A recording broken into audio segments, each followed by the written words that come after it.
Bom dia. Segunda Crônicas, capítulo 28. Livro de Segunda Crônicas, capítulo 28. Acás tinha 20 anos quando começou a reinar e governou 16 anos em Jerusalém. Não fez o que é justo e agradável aos olhos de Deus, o Senhor, como havia feito o rei Davi, o seu antepassado. Imitou a conduta dos reis de Israel e até mandou construir ídolos e imagens fundidas para os Balaíns. Também queimou perfumes sagrados no vale do filho de Hinnom e chegou a sacrificar seus próprios filhos no fogo, seguindo os costumes e as abominações das nações pagãs que Deus havia expulsado da presença dos israelitas. Acás sacrificava e queimava incenso nos altares, nas colinas e também debaixo de toda grande árvore verdejante. Acás, ele adorava os Balaíns, adorava demônios, fazia tudo aquilo que era contrário à palavra de Deus. Praticava rituais similares ao espiritismo e, inclusive, como a palavra nós vemos aqui agora, ele sacrificou os próprios filhos, né? Oferecia aos demônios. Então, ele agiu totalmente contrário à palavra de Deus. Fazia oferenda embaixo das grandes árvores, todo esse tipo de coisa. Por este motivo, Deus, o Senhor, seu Deus, entregou Acás nas mãos do rei das Sírias. Os arameus o derrotaram, fizeram muitos prisioneiros entre o seu povo e os levaram cativo para Damasco. Da mesma maneira, Israel infligiu a Acás grande derrota. Em apenas um dia de batalha, Peca, filho de Remalhas, matou 120.000 guerreiros valorosos de Judá, pois Judá havia abandonado Deus, o Senhor, Deus dos seus antepassados. Zicre, soldado poderoso de Efraim, matou Maacéias, filho do rei, e Ricão, o mordomo do palácio, e Eucana, o segundo depois do rei. Os filhos de Israel levaram presos de Judá, seu próprio povo e irmão, 200.000 pessoas, entre mulheres, meninos e meninas, e saquearam deles grande despojo e carregaram tudo para Samaria. Esse rei, Acás, ele fez tudo aquilo que era contrário à palavra de Deus, desprezou totalmente a palavra de Deus.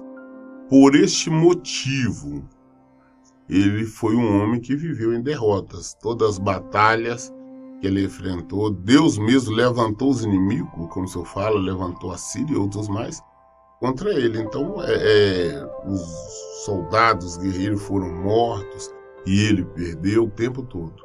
Até mesmo Israel, né?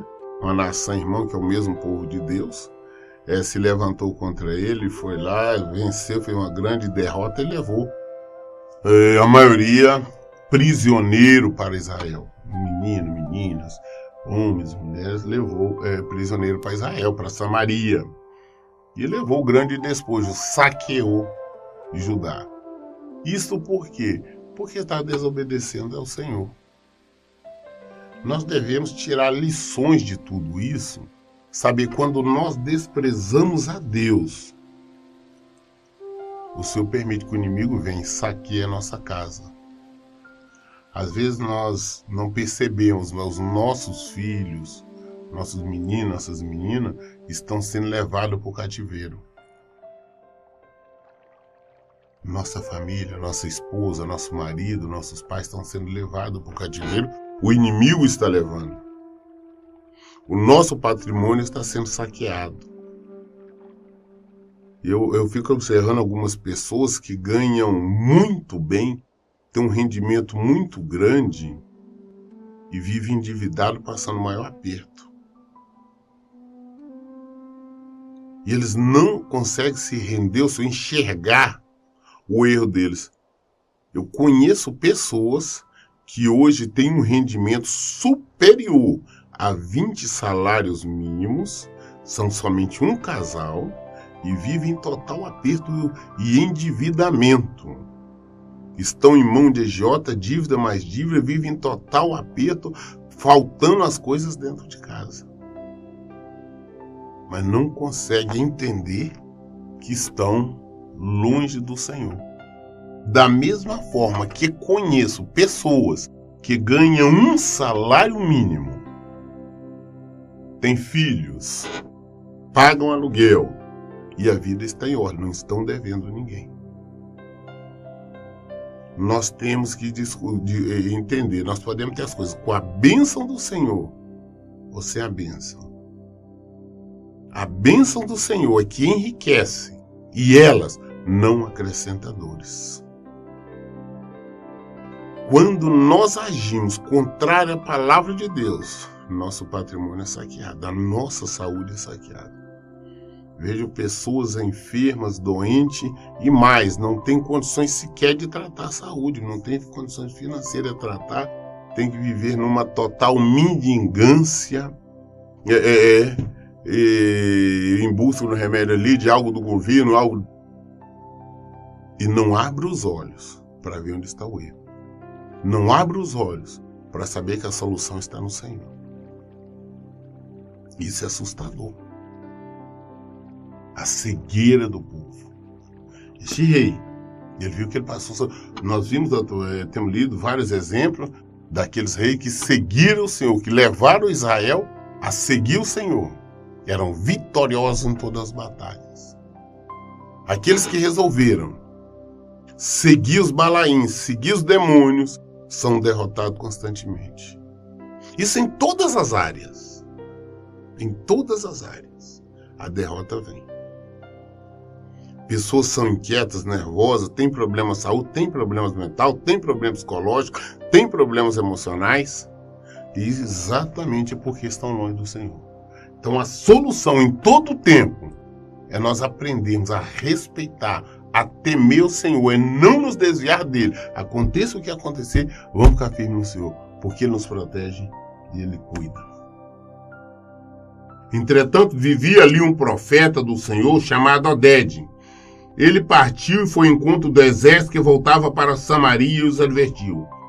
Eis que, irando-se Deus, o Senhor, Deus de vossos antepassados, contra Judá, os entregou nas vossas mãos, e vós os mataste com tamanho ódio e violência, que vossa maldade ficou evidente nos céus. Agora ainda quereis sujeitar o povo de Judá e de Jerusalém à condição de escravos e escravas? Ora, porventura não sois vós também culpados por erros e pecados diante de Deus, o Senhor vosso Deus? Sendo assim, atendei-me, pois neste momento, e fazei voltar os presos que tomaste cativo de vossos próprios irmãos, porquanto o fogo da ira do Senhor já se acendeu e está sobre vós. Então se levantaram alguns homens dentre os chefes dos filhos de Efraim, a saber, Azarias, filho de Joanã, Berequias, filho de Messilemote, Geisquias, filho de Salum, e Amassa, filho de Adlai, contra os que estavam retornando da guerra, e lhes repreenderam, exclamando: não fareis entrar em nossas terras esses cativos, porque intentais acrescentar os nossos erros e pecados, ainda mais culpa diante de Deus. Ô Senhor, a nossa culpa já é muito grande, e o brasume da ira de Deus já está sobre nossas cabeças. Então, assim que ouviram essas palavras, os soldados armados abandonaram os presos e os despojos diante dos príncipes e de toda a congregação. Em seguida, certos homens designados nominalmente para este fim puseram-se a reconfortar e encorajar os prisioneiros. Utilizando o próprio material que havia sido trazido com despojo, vestiram todos que estavam nus, deram-lhe roupas, calçado, alimentos, bebida e abrigo. Depois conduziram-nos, colocando sobre animais de carga, os fracos e feridos, até seus irmãos que estavam em Jericó, a cidade das palmeiras. Em seguida regressaram a Samaria. Agora, nessa última batalha agora, quando Israel então vai, ataca, saqueia toda Judá e leva o povo de Jerusalém como prisioneiro, chegando então em Israel, em Samaria, um profeta, um homem de Deus, Deus o levanta, ele, Oded, ele vai ao encontro dele e fala, olha, Judá errou, pecou, por este motivo Deus entregou nas mãos de vocês. Mas vocês agiram com tamanho ódio, com tamanha raiva, que o que vocês fizeram ultrapassou todos os limites. Vocês mataram, saquearam, humilharam os teus irmãos, estão trazendo eles cativos para Israel. Vocês vão ser culpados do pecado, vocês também não erraram? Aí levantou essa argumentação e eles caíram na real, viram que estava errado. Falou, não, peraí. Então o que fizeram então? Dos próprios despojos, tudo aquilo que estavam trazendo, vestiram ele, porque tinha muitos feridos, então outros pelados, outros sem roupa, outros acorrentados, tiraram a corrente, libertou o povo, deu roupa para eles vestir, procurou dar condições deles se curarem e trouxe todos eles de volta até Jericó, para que voltassem então para Jerusalém, os libertaram. E nós temos que entender que o povo, tanto Israel como Judá, eram irmãos, nações irmãs. Houve a divisão na época de Roboão, filho de Salomão, neto de Davi. E também por causa do pecado deste povo. Por isso a divisão. Mas a nação toda de Israel era composta tanto de Judá quanto o próprio Israel. Né? Era 10 tribos de um lado e uma das outras 2 tribos do outro. Então, foi feito, obedeceram a voz do Senhor, caíram na real, fizeram o que é certo. Às vezes nós somos entregues ao sacrifício, ao nosso erro. Aí vem sobre nós o castigo. Vem sobre nós a punição, porque com certeza, nós já temos falado sobre isso, Deus não deixa escarnecer. Aquilo que nós semearmos, com certeza nós vamos ceifar, com certeza nós vamos colher. Então, quando nós vemos alguém que está passando por uma luta, por um sofrimento, nós não temos que ser algoz, procurar punir de uma maneira severa. Ah, não, isso está errado, nós temos que agir assim de determinado. Não. Cabe a ele, o julgamento dele é ele, Deus. O que nós pudermos ajudar, favorecer o nosso semelhante, vamos fazer. Independente do que ele, sabendo que ele fez algo de errado. Mas é ele, Deus. Se nós não temos condição de ajudar, também nós não vamos infligir castigo. Nós não vamos infligir punição. Porque senão nós também vamos pagar por isso. Por esse tempo, Acaz mandou pedir aos reis da Assíria que o socorressem, pois os edomitas atacaram Judá mais uma vez, derrotaram e fizeram muitos cativos. Os filisteus haviam invadido a cidade de Shefelá, da planície do Neguebe, ao sul de Judá, e tinham tomado Bet-Semes, Aijalon, Gederote, Socó e seus povoados, Tima e suas aldeias, Zinjo e seus arredores, estabelecendo-se ali. Isto tudo porque o Senhor humilhou Judá por causa dos pecados do rei Acaz, porquanto este foi irresponsável por conduzir Judá a pecar de modo desenfreado, e por esta razão Deus o desprezou completamente. Então Tiglat-Pileser, rei da Síria, veio e causou a Acaz problemas ainda maiores, em vez de servir qualquer ajuda. Porque Acaz lançou mão de alguns objetos valiosos dos despojos que estavam guardados na casa de Deus, assim como tomou dos tesouros que estavam no palácio real e na casa dos príncipes. Entregou tudo ao rei da Síria, contudo isso não ajudou em nada. Mesmo agora, se for humilhado por próprios irmãos de Israel, retorna, mas mesmo assim Deus tinha levantado vários adversários que os atacaram. Então, nesse desespero, ele procura ajuda na Síria, para vir lutar com ele, combater. E paga, né? Tira os tesouros, objetos de ouro que tinha na casa de Deus, tinha no palácio, tinha na casa dos príncipes, ou seja, dos principais autoridades, principais pessoas financeiramente em Judá, juntou tudo aquilo e mandou para a Síria. A Síria recebeu ainda mais, ainda junto com os outros, ainda invadiu, ainda acabou de saquear o resto. Ninguém, não houve socorro de ninguém, sendo que o socorro estava perto dele, que era o Senhor. Ele não buscou no Senhor. Ao contrário, Deus estava contra ele, porque Acas, além de pecar, ele conduziu o povo todo de Judá a pecar, a errar. Então ele não percebeu, não estava lutando contra a Síria, contra os arameus, contra ninguém, mas estava lutando contra Deus. O adversário dele é Deus. Deus levantou os inimigos contra ele. Aonde que ele buscava ajuda? Ele não encontrava. Ao contrário, encontrava adversários. Tem momentos na nossa vida, eu já vi pessoas falar, pastor, eu não consigo entender. Eu não consigo entender, tem anos que eu estou batalhando por um emprego, não consigo, todo mundo consegue. Eu estou 2 anos, 3 anos, não consigo um emprego. De nada, pastor, eu concordo em fazer qualquer coisa, trabalhar em qualquer coisa, mas não consigo nada, tudo que eu vou não dá certo.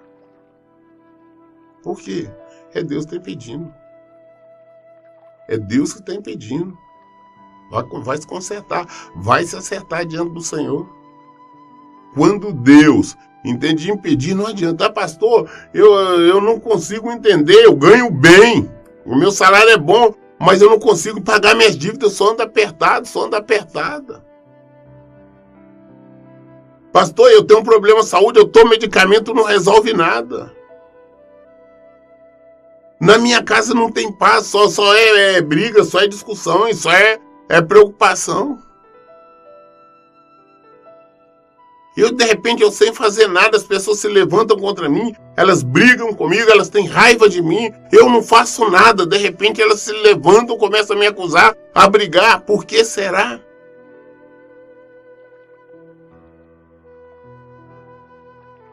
Se acerta com Deus.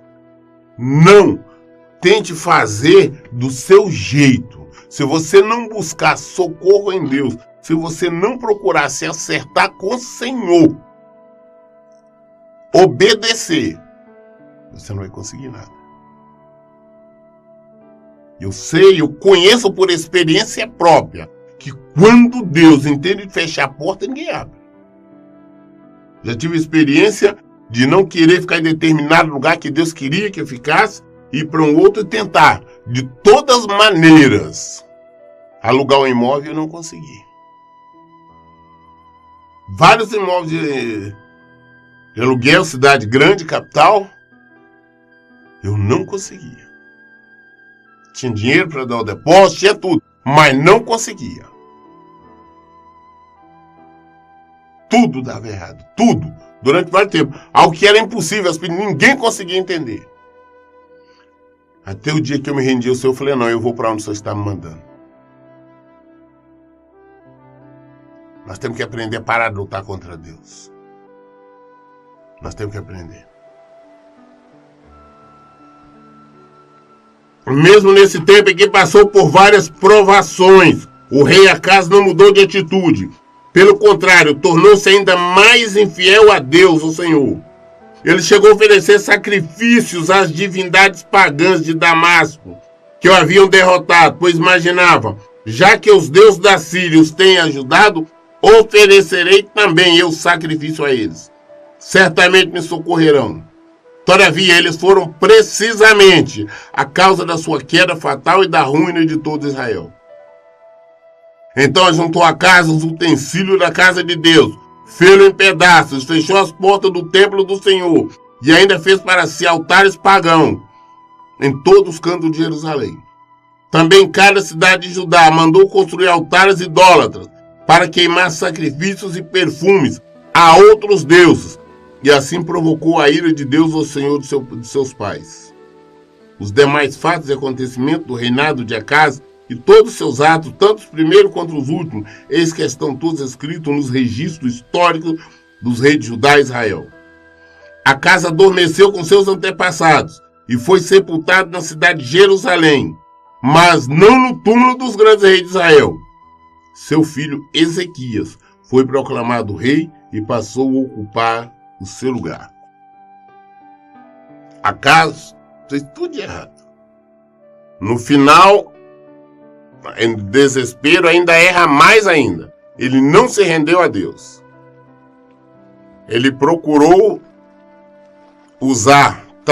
fazer idolatria, oferendas aos deuses de Damasco e outros deuses, porque não eram os deuses dos adversários. Como os adversários tinham vencido, ele falou, não, eu também vou cultuar esses deuses, porque uma vez que eles estão vencendo, eu também vou.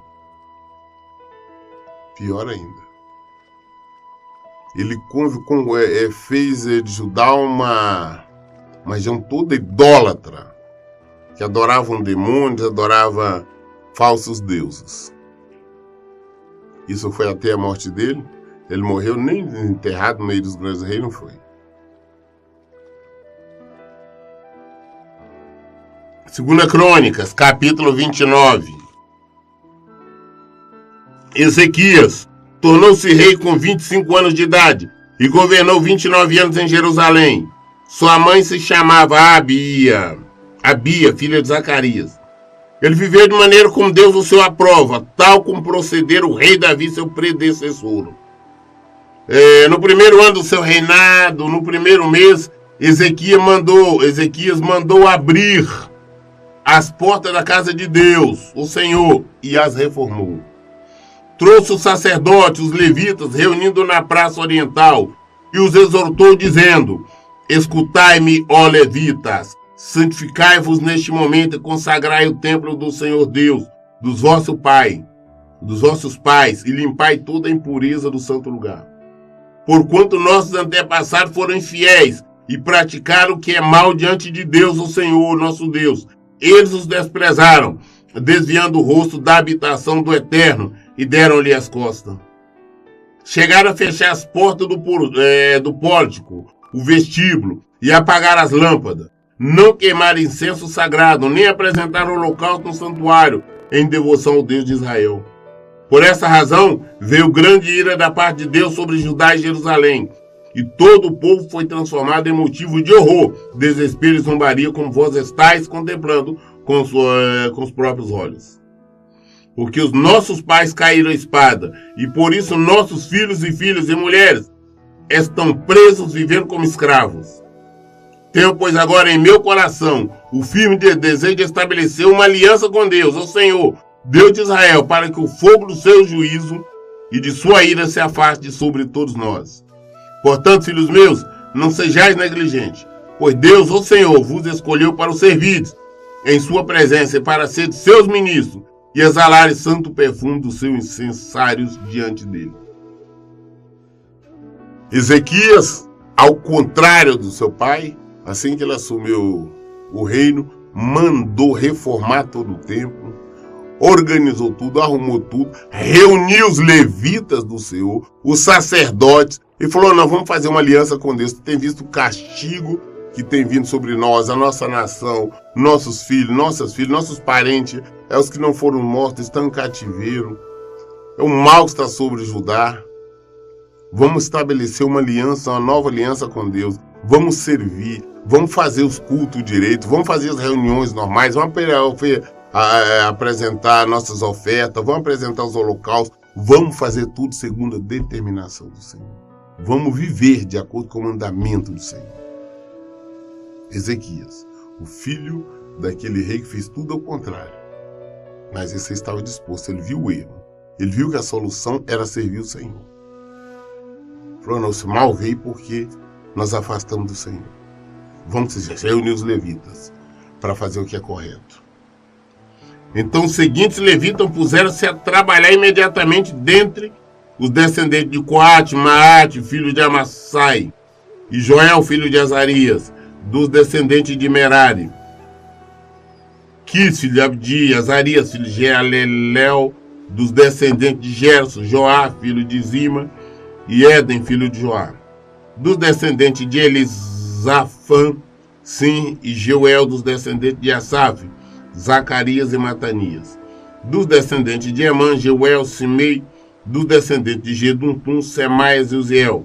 Havendo, pois, reunido e consagrado seus parentes, os levitas partiram para o trabalho de purificação da casa de Deus, de acordo com as ordens expressas do rei, em obediência à palavra do Senhor.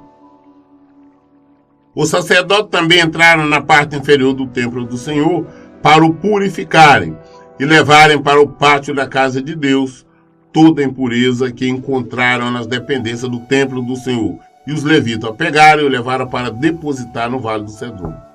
Começaram a consagração no primeiro dia do mês, e no 8º dia chegaram ao pórtico de Deus. Durante mais de 8 dias, consagraram a casa de Deus, o templo do Senhor, propriamente dito, terminando tudo no 16º dia.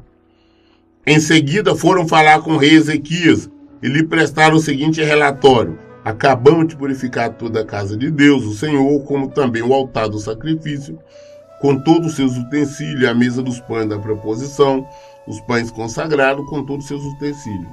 Da mesma forma, todos os objetos que o rei Acaz, durante o seu reinado, lançou fora na sua insensata transgressão.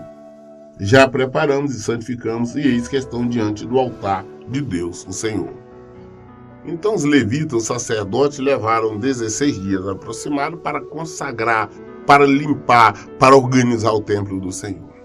Como que poderia purificar e consagrar? No tempo era mesmo só os levitas, né? Ou aqueles que Deus tinha separado para executar esta obra. Então, durante esse tempo, eles limparam, organizaram, tiraram toda a bagunça, tudo aquilo que na época do rei Acaz tinha colocado, levar lá para o Vale do Cedron para jogar fora, para queimar, e limparam, organizaram, colocaram tudo em ordem, consagraram novamente o templo ao Senhor Deus de Israel. Depois disso, então, foram ao rei Ezequias e falaram: olha, nós fizemos tudo o que tinha que ser feito, o templo está limpo, purificado, inclusive os altares e tudo mais. Cedo na manhã seguinte, o rei Ezequias convocou os líderes da cidade e juntos subiram à casa de Deus, o Senhor, levando com eles 7 novilhas, 7 carneiros, 7 cordeiros, 7 bodes, como oferta pelo pecado de todos em favor dos príncipes e da realeza do santuário de Judá. O rei ordenou que os sacerdotes, descendentes de Arão, sacrificassem os animais no altar de Deus. Então os sacerdotes imolaram novilhos, pegaram o sangue e os aspergiram sobre o altar. Também imolaram os carneiros, aspergiram o sangue sobre o altar. Semelhantemente imolaram os cordeiros e aspergiram o sangue sobre o altar. Depois mandaram trazer os bodes expiatórios, destinados mais precisamente ao sacrifício pelo pecado diante do rei e da assembleia, a fim de que eles impusessem as mãos para a oferenda. E os sacerdotes imolaram, e do seu sangue derramado sobre o altar fizeram um sacrifício de arrependimento pelo pecado, a fim de completar o rito de expiação por todo Israel. Com efeito, era por todo Israel que o rei ordenara que se oferecesse os holocaustos e os sacrifícios pelos erros e pecados cometidos. Colocou a seguir os levitas na casa de Deus com símbolos, lira, harpa e citaras, segundo as prescrições de Davi, de Gade, o vidente do rei, e do profeta Natã, porque esta ordem veio primeiro do Senhor, por intermédio de seus profetas. Os levitas posicionaram-se em pé com os instrumentos de Davi e os sacerdotes com as trombetas. Ezequias mandou que se oferecesse o sacrifício sobre o altar, e quando o ritual do sacrifício teve início, começou ao mesmo tempo o canto de Deus, o Senhor, ao som da trombeta, dos instrumentos de Davi, rei de Israel. E assim toda a comunidade prostrou-se em adoração, enquanto os músicos cantavam e os trombeteiros tocavam até que terminou o holocausto. Logo depois de terminarem de fazer a oferta, o rei e todos que estavam em sua companhia se prostraram e adoraram. O rei Ezequias e seus oficiais ordenaram aos levitas que louvassem a Deus o Senhor com as palavras e os salmos de Davi e do vidente Asaf. Eles o louvaram com alegria, depois inclinaram as suas frentes e o adoraram. Nós vimos que o rei Ezequias então reúne todo o povo e vão então para o templo e ele dá os animais, né, para oferecer com sacrifício, ou seja, um pedido de perdão pelo pecado de todo Israel. Ele não foi pedir pelos pecados dele, mas de todos. Ele, como rei, ele deveria fazer isso. Por isso que ele entregou os animais. Então os sacerdotes ali sacrificavam, aspergiram o sangue e oraram pedindo perdão. Logo depois, então, eles já tinham colocado tudo em ordem, os instrumentos, né, desde a época de Davi, instrumentos sonoros, e levantaram cântico de louvor e adoração ao Senhor. Depois, então, todo mundo abaixaram-se, joelho no chão, a fronte no chão, para adorar a Deus. Hoje nós vemos a adoração, o povo fala que está adorando a Deus, eles levantam a cara, a mão olhando para cima. E aqui nós vemos que eles, a reverência, abaixavam, se adoravam o Senhor. Muito bem, nós lemos hoje, 2 Crônicas, nós somos no capítulo 29, no capítulo 29 até o versículo 30. Amanhã, querendo Deus, nós vamos dar continuidade de 2 Crônicas 29 a partir do versículo 31. As respostas estão na Bíblia. Tudo que nós queremos saber, todo esclarecimento está na Bíblia. Por isso eu digo, leiam e pratiquem a Bíblia. Que Deus abençoe. Então, bom dia.